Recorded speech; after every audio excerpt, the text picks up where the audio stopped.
Ladies and gentlemen, boys and girls, welcome back to the Dota 2 Champions League. I am Lysander Zenora, going to be giving you a broadcast between LVLUP Gaming and Flipsid Tactics. You may know these two teams from the night or so before, where they faced up against previous opponents in a best of one. But now, it's now a BO3. They're now kind of safe, but not really safe as it is a single elimination tournament. And like I said, I'm Lysander. I will not be joined. I'll not be alone, as I will be joined by Mike Loris, my co-caster. Welcome to broadcast, my friend. I had to recall just in case we get the robot noises again.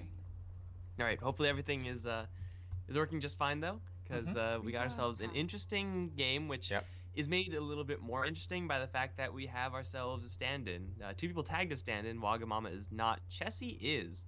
I think he's still technically on complexity, but not playing with the main team. Had health issues. I think that was him. So yeah, coming in to play as should be playing as the carry. I think Cole is the one who's out. Yeah, and well, what's more concerning than his health issues is the fact that Shadow Demon got through with Luna again. That hero combo is not. Well, it's proven to be pretty broken, and for many various reasons as well. But I don't know. I feel like a lot of teams feel they can deal with it, but end up not being able to. Like, I don't think a Shadow Demon Luna team has lost 10 yet. seconds remaining. Like so far that we have casted. I mean, that we have casted. 5 seconds remaining. Yeah, I could be wrong. Definitely been doing pretty well. Win rate wise, I'm not sure, but it's definitely more wins than losses. The sample size isn't really that large, but the Faceless Void at least has some way of getting around that. Not once the sieging starts, because then you're just, there's nothing you do with the Faceless Void, but you get in before they actually set up, and that's where the Faceless Void is at an advantage. But I mean, you look at the bans. Like, is there any room to ban out a first pick Shadow Demon? Not really. He's just one of the many super powerful heroes right now. Yeah, I guess, but sometimes you decide that, yeah, maybe I'll deal with a Sand King instead of a Shadow Demon. And people can't really fault you for it, because it is a very strong hero. Even without the Luna, it combos with a lot of others. AM, it combos with Morphling especially well, Terrorblade in some circumstances. So it's not something that 5 seconds should be sneezed at, for sure. That's not to say that, I mean, we're praising Flipside's opening a lot because we all know how well Shadow Demon Luna as a combo work, but for level up we get Faceless Void, we get Dazzle, and those two maybe aren't as combo-y per se as what we see from Flipside, but you get the Chronosphere, and Chronosphere versus such a soft hero like Luna, if you also deal with the Shadow Demon through some way, then that Chronosphere is going to be almost an insta-kill on any one target any given time. And the Dazzle to save who I assume is going to be the carry, probably not the Faceless Void. So there's a lot of power here on Level Up Squad, but as an opening duo, just the overall power level just not quite as high. Yeah, well, when you pick Faceless Void, you really always want to have heroes that can throw things into that chrono. And a few heroes come to mind. A few not so suitable now. Queen of Pain seems good on paper with the Sonic Wave, but isn't really a hero you want to pick up because it's very viable at the start, but at the end she does tend to fall off because she's easy to pick off. She's squishy. Although her axe is good for clearing waves, she just kind of falls short in some departments. She's not completely bad, but she's just not adequate given the choices out there. There's also Skyref Mage, which you can squeeze in with a support. There's also the more popular choice Invoker, and then yeah, there you go. And in some cases we have the Clinks as well. I don't know why, but Clinks does seem to be an option from sometimes with a Faceless Void. You just fire into the bubble when he drops it, and you can pick off heroes that way because Clinks like stationary targets. Flipside, on the other hand, what do they respond with this Invoker? Usually Juggernaut's the answer, I've noticed. People have been realizing that Juggernaut mid is really good against Invoker, so might happen. Yeah, the matchup is just not super dangerous for the Juggernaut. You'll be able to get your farm, and if you roam in with someone like a Shadow Demon, then you just spin the Invoker down. Pretty easy peasy stuff there. With this Invoker pick, level up, do give that to Waga, and they're very comfort zone-y type hero. But for Flipside, this shouldn't really change what they want to do, which is play as aggressively as possible. That's what happens when you grab a second pick Luna, Nick Assassin to buy the space early on. Very consistent along those lines. And it's also a reasonable hero to have going up against Faceless Void Mm-hmm. and his Chronosphere. You at least have some sort of counterplay there between Nyx Assassin and Shadow Demon. A Chronosphere isn't really going to be the cleanest way of getting 10 pickoffs seconds for the remaining. LVLUP squad, because Flipside have a lot of things to throw into the Chronosphere kind of 5 as a seconds defensive remaining.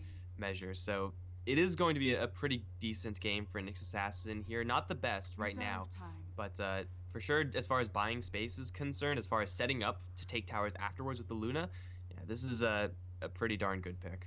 Yeah, Nyx Assassin has been seeing a lot of play recently. Maybe I wouldn't even say a few patches ago because we've been playing on the same patch, but a few meta cycles ago he wasn't really seen. But people have been realizing that the Aghanims upgrade is a really strong one, allows a lot of aerial denial. You know, he just sits around the team fight, causes trouble. It's good against Invoker because of his ridiculous int gain, and is kind of annoying for Radiant supports to team deal with pick. as well. Force them to buy sentries. It does cripple their economy, and being generally survivable on the off lane is helpful as well. You know, heroes like Dazzle doesn't really zone your Nyx Assassin very well because of his poor man's shield, his high 10 armor, his seconds HP remaining. regeneration. So all's kind of 5 peachy for seconds Nyxes remaining. usually, but now the Ogre Magi, another popular hero. Very safe to pick, does a lot in the early game, able to harass, very Dire beefy, team hard to pick on, and has a really good spell in the form of Bloodlust that aids Invoker Faceless Void more often, allows you to hit a lot faster in the Chronosphere. It's kind of a spell that you just take for granted because like, oh yeah, it's like a little buff spell, you know, buffs a little move speed, buffs attack speed, but it does really 5 add up when you're seconds doing push. remaining. It gets a multi-cast. A couple of your teammates get this Bloodlust effect on, can really pack a punch when it comes to the towers. A very Radiant team interesting ban. band in the form of the Dragon Knight here. It is flip side. Some of these kind of Russian shuffled teams are going to be a little bit more willing to pick up the DK looking towards the mid lane than some others. Right now, they're expecting Shadow Demon 10 and Mirana seconds remaining. as kind of support duo, but that doesn't necessarily have to be the case. They could very easily put 5 Mirana in seconds the mid remaining. lane and Nyx Assassin Mhm. off, Luna safe, and then grab another support for that last box right there. So Radiant I'm not really team sure if pick. this is. I mean, the idea is good. Like, try to protect yourself up against the super early game aggro play from the flip side squad. But there are so many ways that they can do it, and I think Dragonite is probably one of Oh, the yeah. less likely ways. It is going to be a Dire team Morphling last. Their late game now, flip side, is absolutely freaking Not even terrifying. late game, And early I'm game. not sure if Level Up have enough damage to actually damage and stuns to convincingly kill off a Morphling consistently. Okay. I personally would have gone with Anti-Mage. He isn't banned, so. But I think Slug could work as well. But it is always kind of iffy when you run a Slug with a Void. Because, you know, anti-synergistic. But Slug with Grave is excellent. As an excellent combo. The Grave pretty much guarantees that Slug gets a second life if he manages to escape and reheal everything up with Shadow Dance. So I kind of like it. I kind of like it. Slug is what I like to call the Ice Frog's chosen carry. It's got nothing but buffs. Ice Frog's chosen. That's my nickname for him. No weakness, right? No weakness at all. What stun? Stunt? Yeah. Literally cannot ever be killed by anyone. But we have something maybe interesting brewing up for Flipside. They may still swap, but Roger, the more carry player, a more support player rather, of Flipside, is playing the Morphling. Strength. So we're going to see what looks like a pure support morph along with the Shadow Demon. Mm-hmm. It is still possible that they switch things up a little bit.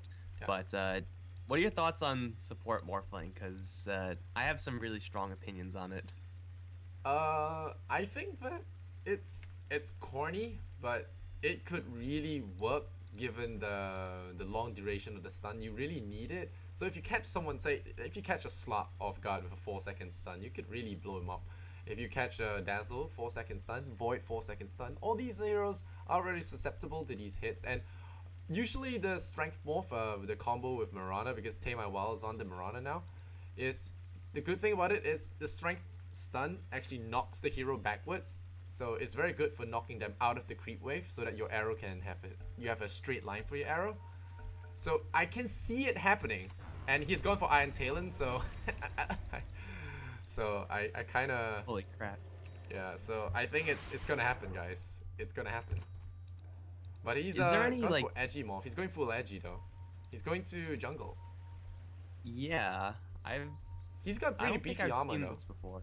9 armor, full edgy. Tangles will regen you a lot.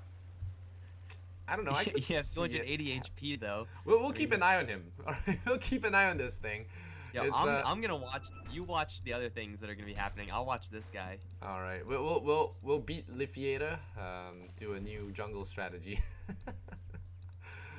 Oh, you know who Lithiator is, right? No. Lithiator. Yeah.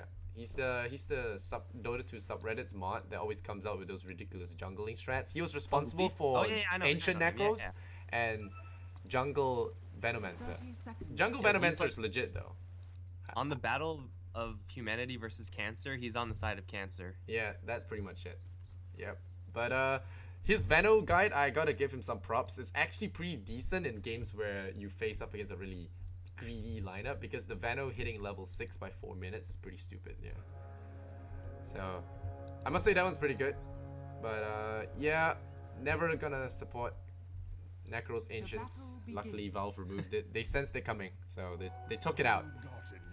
So yeah, Welcome Right. Armor is going to be playing the Invoker again. He did play really well the last time as well, if I remember correctly. He is yeah, he's got that dark artistry set, and usually when you wear that set, you're telling everyone that my Invoker is somewhat decent. If I am sucking on Invoker while wearing this, you have the rights to flame me.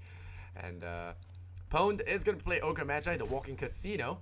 We've got the Dazzle played by DNZ, the Faceless Void played by the Emperor, played Sand King last time, if I remember correctly. We've got Slot played by Chessie the Stand-In.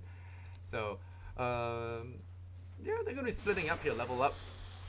Gonna have a little bit of a tussle here. Shashlo gonna play the Nyx Assassin. We have Temawal has the Mirana mid, and we have the Jungle Morphling, Cliff jungling Morphling. Look at that. Oh boy. Seedoy playing the Luna, and Vanscore on the Shadow Demon. I almost want to miss First Blood just to watch this now. No, you gotta look for First Blood. That's your job. I get to watch him cliff jungle, because I'm not controlling the camera. But Oh, I know what's he there's- gonna do. Okay, wait, I'm gonna call this. He's gonna hit level 2, get waveform, and then wave to Waveform? the top of the cliff. Cliff jungle. Oh my gosh. Okay. And then I he's think gonna you be able go- to do a kind of. He doesn't have to go strength morph anymore. He can actually Could you go just for. go behind the cliff here Radiant's and bottom then just tower right is click under them? Your attack. range isn't that high, but The they ra- don't even attack you from there.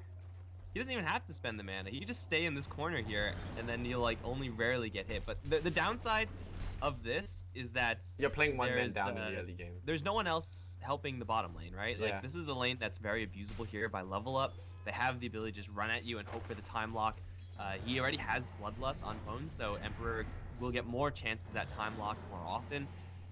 This is going to hurt this bottom lane quite a bit. As strong as Shadow Demon is in the mid late game, early on, they're very, very, very soft, and Ogre Magi kind of could just bulldoze right through them. So this is cute by Flipside, but it's not without its costs.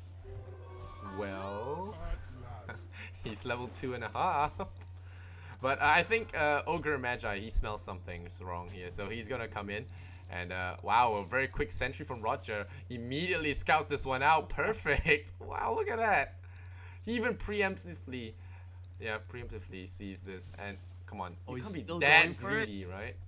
You can't be that greedy. Okay. Yo, There we go. going for that creep there, knowing that the Ogre Magi is right there, so knowing you only get split experience. This guy's got some pretty big balls. I'm enjoying this game already.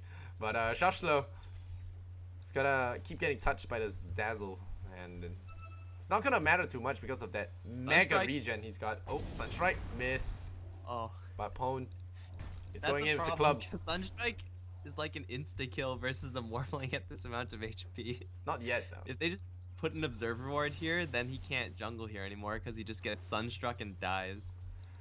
Well, DNZ just spamming out these touches, but Shashlo's got 2 mangoes, so his base HP regeneration is actually 6.2. He doesn't need tangos. Nyx Assassin in a nutshell. Yeah, double mangoes, nice and balanced. Over towards the mid lane. In the meantime, the Ronish went pretty deep onto Waga, but Waga will have so many opportunities here for Sunstrike kills that even if this lane starts going a lot worse for him, which the lane is about what you would expect out of this matchup, he still will be able to get some acceleration towards what I assume to be a Hand of Midas build-up. So it does seem like right now things are going pretty decently for Flipside, especially since they're playing kind of 4v5 with Roger in the jungle. Yeah, well, he's back to business. He's going back to full edgy now, morphing it down. He's got boots, so he will be able to skittle out of problems. Disruption goes out on the Ogre Magi, nearly getting a full body block in. That would have been disastrous. But for now, we're just gonna chill, you know.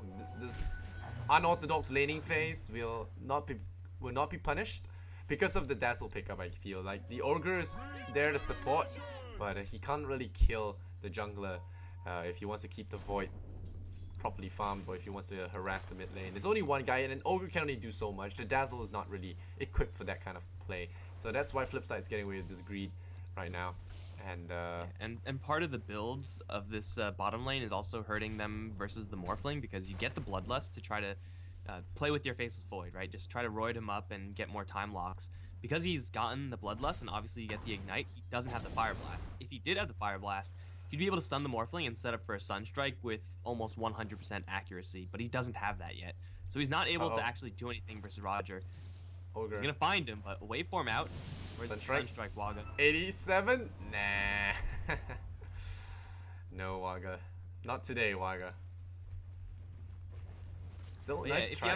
you have a stun there, a Fire Blast, there's no way Morphling lives through that. Well, I think a Fire Blast into a hit would be a kill anyway. Don't even need the Sunstrike. But most Ogres don't go stun nowadays. They go for the heavy Ignite builds till level 6. Then maybe to get 1 point. Because of the mana cost, Ignite is very spammable and is really painful in the early game. Oh, mid. Arrow setup. Nope. Nice Force micro though spread, by Waga. yeah. And raindrops. There's been a lot of debate about raindrops. They're making a lot of magical nukers being obsolete. Like Zeus. And I think that's part of Quap's downfall as well. Shadow Fiend, Quap, all these heroes all really punished by the introduction of raindrops. It is definitely one of the more cost-effective. It's kind of like a healing item. Like you're just not taking damage, and it's always a guaranteed amount of damage. So It gives the mana it regen is as well. definitely some value there. It also gives base mana regen, so it's not a complete waste of item slots if you're not using it. So it's very good. But then again, we always see Mirana in games anyway. So Yeah, because Mirana is good. Apart from the ability to nuke you hard in lane, she can actually farm really fast with her Aegis as well. She's picked. yeah, more I'm for, saying like for her she's lane also dominance. like a pure spellcaster, but raindrops don't really seem to be bothering her that much. She is a little bit more diverse in what she's able to do Yeah. than some of those other heroes, but as it stands, I miss this the good game old is- days with right-click Mirana, where you win your lane with good old skill, like you try and hit a mid lane with try and hit an arrow in the mid laner, and then maybe you get some Starfall shenanigans. You win your lane the good old-fashioned way, and then you pick up some items like a SMY or Manta style. But now you never see any of that. It's all about the Dagon E-Blade Miranas. It's Dude, that Mirana sucked. You never do any damage. Even if you have like more farm than an enemy Luna or Anti-Mage, there's no way you fight them on par. true. But can you imagine if like all the heroes were redesigned based on what they bought? Can you imagine a Mirana with E-Blade and Dagon? It just doesn't suit her. I'm pretty sure when they released Mirana, they were not expecting that to be the build. Yeah. The frog does That what was the not- frog does, and we'll see how Slop performs this game. Mark my words, this hero is good. Yeah, Chessie is still getting a free time up towards top. Top of the net worth chart. Very, very little in the way of interference in lane because the friendly Dazzle has been keeping Shotchlow at bay.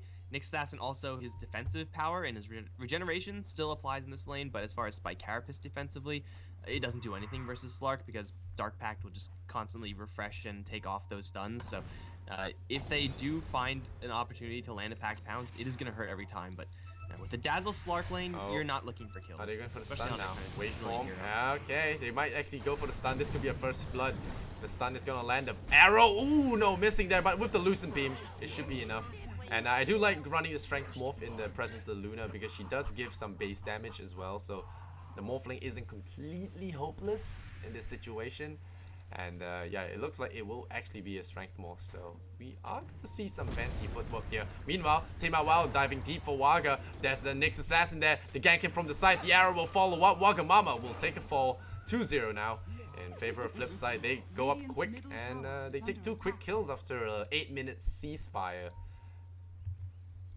Yeah, they need these kills. They need to be able to get into a position to try to apply some pressure towards that Slark and, you know, keep killing off that Invoker, because this Hand of Midas is going to be coming up pretty darn quickly.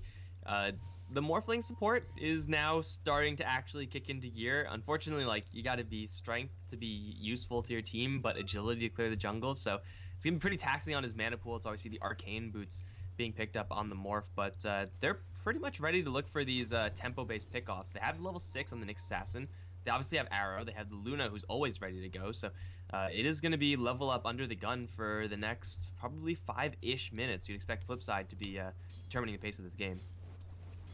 Alright, Shashlo. Very, if you notice the small little play up top, he clicked on the Dazzle's inventory and realized that the sentry ward disappeared, so he knew that the Dazzle dropped down a sentry. He didn't really want to reveal himself, and now the Morphling comes in, and I told you, this really just pushes them into target for that arrow. I've seen it happen many times, and that's why the strength morph is so noxious with the Mirana, because normally you think you're safe among your creeps, and that's what happens. It's just... It's silly, but on the other hand, it takes balls to run the strat like that, so I gotta give it to them. There's also those times when you push him out of an AoE or something like that because you just want the stun. Oh, by the way, Ogre Magi is eating a face and flips down to the bottom lane, so there's that. But like for every time it is useful, it pushes the enemies towards you. There are also times where it messes up your teammate's positioning and it screws you out of a kill. So it is definitely a double-edged sword, but this time hit with the right edge. And for Flipside, the tempo game is starting to come together. Like when you run a Mirana, a Nyx Assassin, and a Luna, you have to play the tempo game. If you don't play it, you're going to lose, and that means getting kills whenever you have the mana and the cooldowns for it, and they are doing just that. Do we get Aghanims this game? I don't think so. Aghanims Luna? Yeah.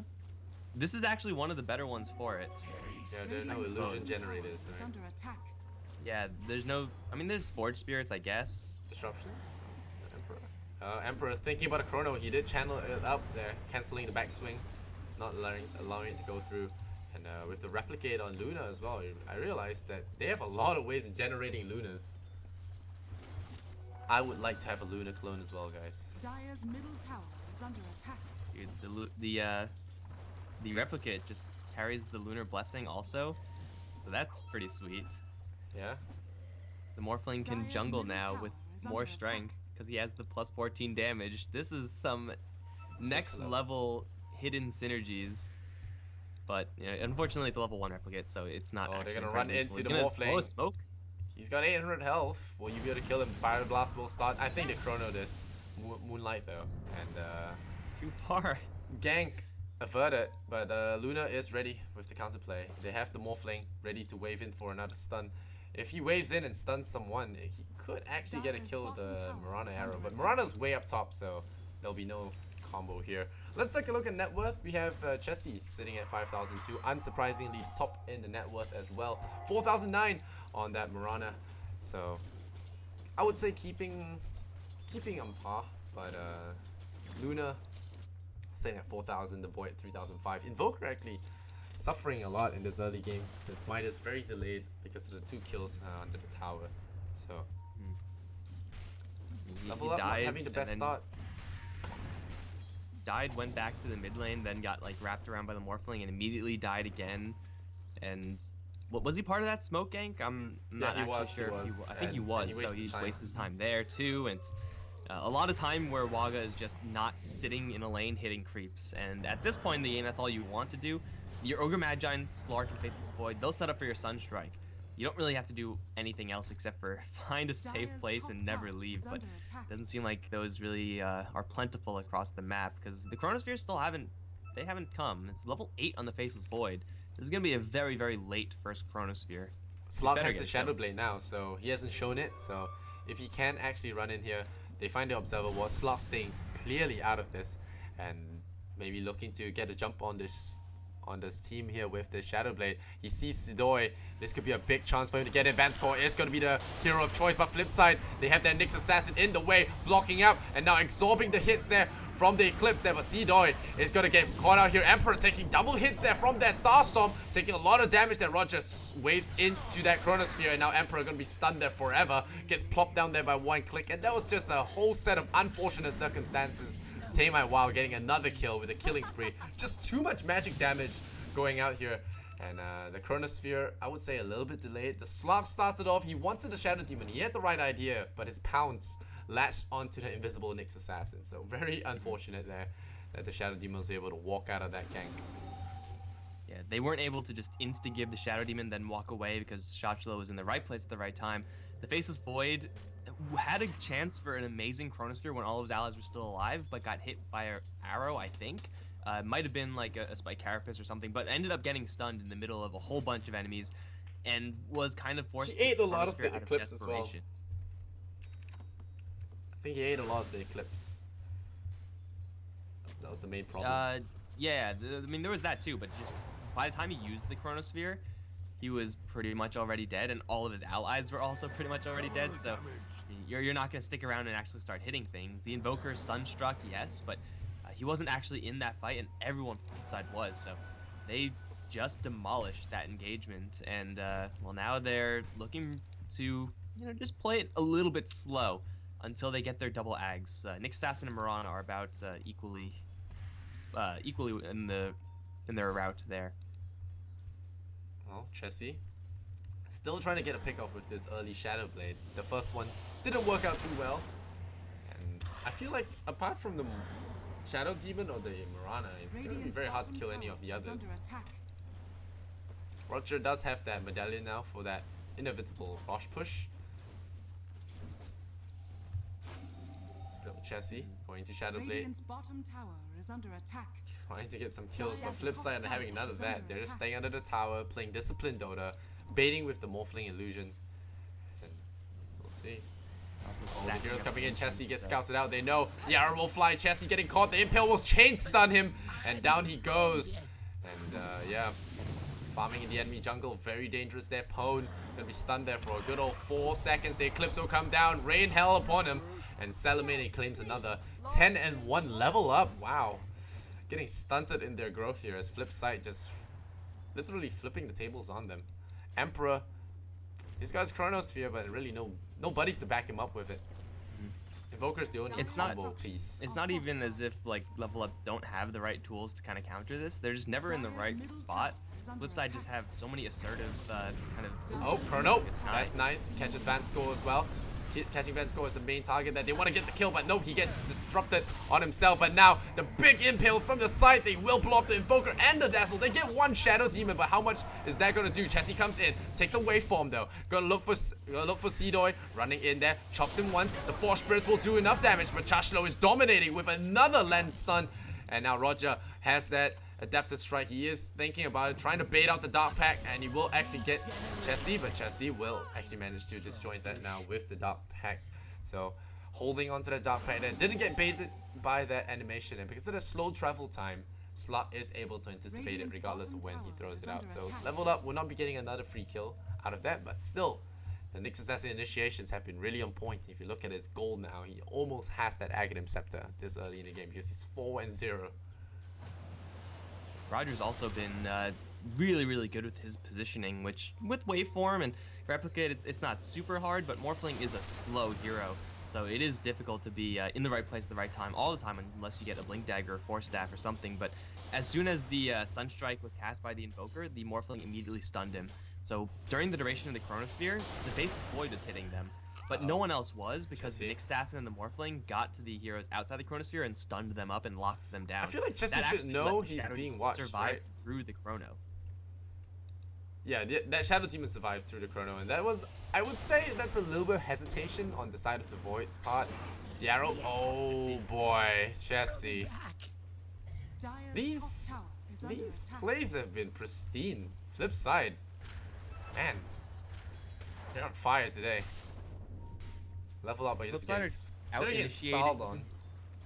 they're just out initiating and outperforming what Level Up have. The Faceless Void needs to land Chrono Surge with allies nearby. Those aren't landing as often as Flipside are finding kills with the Adaptive Strike or the Arrow or the Vendetta. Like, everyone on their team is so good at setting up those kills, and Level Up are just never in a good spot to respond. Dire's top tower is under attack. Oh, the top Dire's tower will top fall. tower has fallen. There's a support Morphling just sitting there. Mirana will TP down to the bottom lane now. She should have her Ags already. Yeah, and there she does. So clearing out the creep waves every 8 seconds. Pretty good stuff. The farm on her is going to be extremely high as well. Chessie going to invis once again. He scouts out some heroes. Roger picks up the haste rune. Gonna look for targets, but Dire's might be top alone for tower this one. is under attack. He's going pretty deep. He has a gem too. Dude, this Morphling. Dire's top tower Travel is around the under world attack. in 80 Get up. days. You're just zipping through the enemy woods, putting down Dire's wards, structures carrying a are gem, fortified. no big deal. I'll just Dire's haste through bottom anyway. tower is under attack. If he runs into anyone there and gives up the gem, that is a huge cost, but just running right through Oh, in the wow. right path. And now's Observer Ward coverage is insane. Like, they have Yep. map hack on the Dire side right now. Yeah, and that's good discipline from him to wave into the rush pit first before going for the Dire's D ward. bottom tower is under attack. Kinda like it. This Radiant's middle strength tower Morphling is under attack. hasn't been disappointing. He's got 2 kills under his belt. Been doing good. Getting that Medallion of Courage, he has enough mana to do whatever he wants. He's landing the stuns, his positioning is good, and now he just has to survive just to give True Sight. Make sure that the Slark doesn't get any Shadow Blade shenanigans, and make sure he's alive for the Invoker when he has to invoke a Ghost Walk. So a lot of payoff here for the Morphling. Not to mention the fact that you could copy those Lunas. Is it level 1 still? It is, but still you get bonus Lunas, which you could also disrupt to make more bonus Lunas. The value. Well, they thought about jumping in from the back, but Chessie thought otherwise and immediately backs off.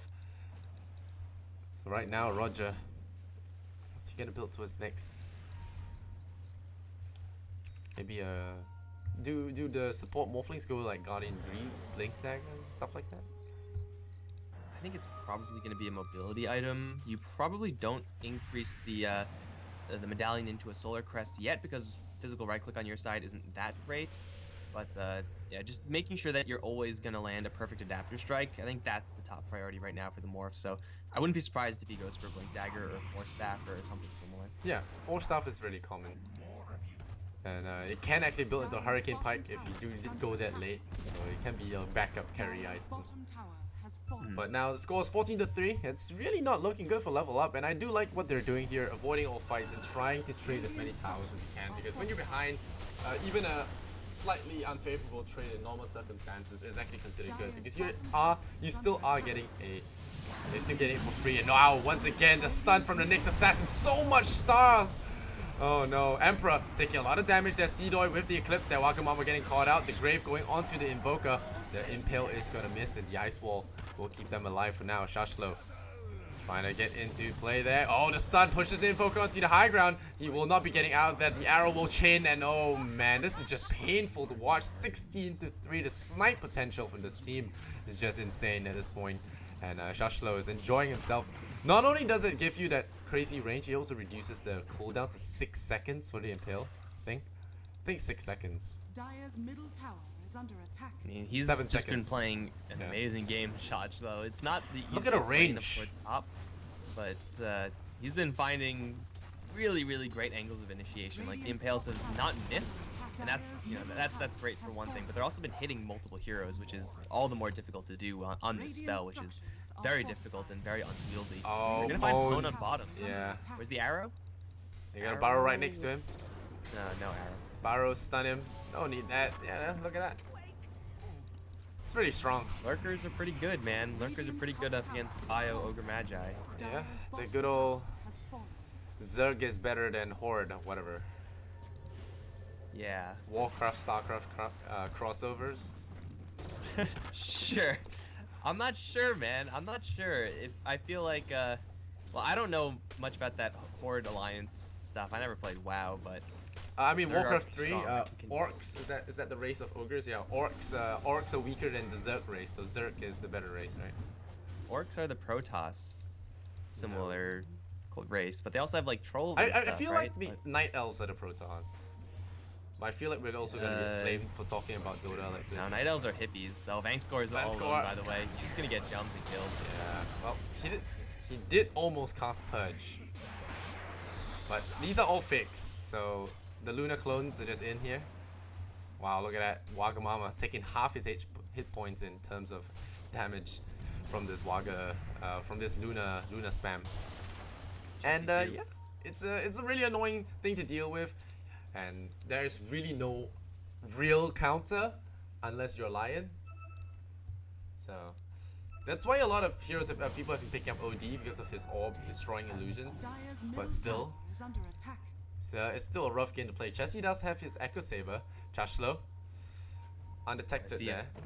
They see Yeah. him, yeah. Oh, they stun him like that, and there is really just no way. Oh, he even blinks into it. The Grave coming out to Chessie. That's big. The Chrono, though, I'm not so sure I agree with it. Roger, he does have the Sunstrike. Shashlo running away, but he's so tanky. He's going into the power form and start healing. Look at him. You can see some visible healing here. Another 4-second stun. There's nothing you can do when you're just stunned there. There's no backtracking. There's nothing. Wagga does get out of there, but that's all there is to celebrate about for this team. 4-20 right now. We got some kind of reverse dream, but Shashlo, he is playing the Nyx Assassin the way it's meant to be played with Ags.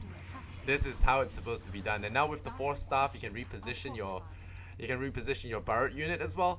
It's extremely good. You can add Aetherlens for extra griefing. I think it's an excellent hero right now. It almost makes me want to play Nyx Assassin in pubs now. I've casted so many Nyx games the last few days. Dude, but you're gonna be that guy who picks up Nyx Assassin just to pile on because he's flavor of the month or whatever. You don't want to be that guy. No, I've Middle always interaction's played gonna be taken Nyx down, Assassin though. for his Aghanim Scepter. That's the only reason I picked him. For the Yeah, but your teammates don't know that. that's okay. I'll They're mute gonna them think all. that you're that guy, and you don't want to be that guy. Trust me, no one likes that guy. I'll mute them all. Yeah, the Luna just shreds through the mid lane. Yeah, like, that wasn't even close. is so. not balanced at all, guys. It's not balanced. Dire's top tower is under attack. Arrow. Oh Arrow. no! Oh, I think got they him. could go. They could go. No, go. Okay, no. Just stun him Oh. with Adaptive Strike. He wants He's it. stunned for like 10 Roger. years. He's got 2,000 life. Does he care? He just doesn't care. He's got Solar Crest. He's got Iron Talon. He's got 13 base armor. So it's alright. Bonus armor. So the whole disadvantage of being a pure strength hero is kind of out the window. You know, when you're full strength, you don't have base armor, but you got those item armors, so all's good. It is. That's with his Solar Crest not on though, so it's gonna be him a lot more fragile when he's actually in the middle of the fights. But still, 2100 HP is a lot to grind through, especially when level up aren't landing their spells. All the smoke, partially blown by Tamai Wild. The rest of it, oh, it's completely blown by him, and yeah, they know exactly what's up. Man, level up just can't get anything going right now. Like, they've tried their best, but every single time it seems like the Faceless Void just blinks into a stun. Like, that's happened several times now. Oh. And yeah, as predicted, we are getting flamed for those Warcraft, Starcraft crossovers, but can't resist. I do love the good old days. Back in Warcraft 3 Dota. I don't miss the interface though. I remember when I first came over to Dota 2, it was very hard to adjust. But yeah, level up. Four kills. Rough. But then again, we did see a stomp in the first game between Pro Dota and Escape, I think. And they did manage to come back in game number 2 with a better draft. So we might see level up pull off a better defense here. And of course, we shouldn't speak like they're about to die, but they are looking really bad right now. Especially when Luna just now picks up a Butterfly, so not only is she going to be damn near unkillable versus Void and Slark and whatever, but her illusions are going to have that additional boost of agility. And they're already pretty freaking broken, and look at the setup. Like, they're going for Roche with lifesteal on the Luna, and with Roger Tank, they're not taking any damage, at least not relevant damage. Shockshell on the high ground, like a tower, just looking over everything. That's the easiest Roshan of all time, and the only thing they have to really wait for is Roger to get a full tank of health, and then they could go in with almost impunity. Level Up will struggle to defend this once the tier 3 drops. They have to staunchly defend the tower to make sure that the glaives don't start bouncing. What can you really do about it? You have this defensive impale tower to the side there, the Nyx Assassin that can reposition with his Force Staff, and then you got the Lunar Horde. Defenders of the Night, oh, grow that tower is not gonna help. Dire's bottom tower. Yeah, this. Dodge though. Oh wow, look at that. DNZ getting caught out already. The Sunstrike's gonna be completely airballed. There's a good Chronosphere trying to get Roger, but Roger very tank, got that shield, got that evasion as well. Emperor getting 4 seconds stun, beamed down as well. Chessie trying to kill somebody, gets hit by a triple eclipse, and the triple kill will go to Luna. Seedoy having the easiest Luna game of his life because everyone's just stunned. Dire's bottom barracks. Radiant. I mean, if you look at it, Nyx Assassin stuns, there's a Mirana stun, there's a Morphling stun. It's very hard being a slot. You only have one Dark Pack. And of course, everyone else. It's even more difficult for everyone else because they have 0 dark packs. That fight started off with Nyx Assassin Burrowing impale and stunning burning the the Dazzle down to like about half of the Dazzle's HP, which is not a good way to start. The Slark goes on one target, the Faceless Void goes on another, and they both can't kill their targets because there's no True Sight there for Level Up. So that, I mean, the game wasn't looking good for them at that point, but that was also a really bad fight. Even if it happened like at any other stage of the game, they weren't gonna come out on top.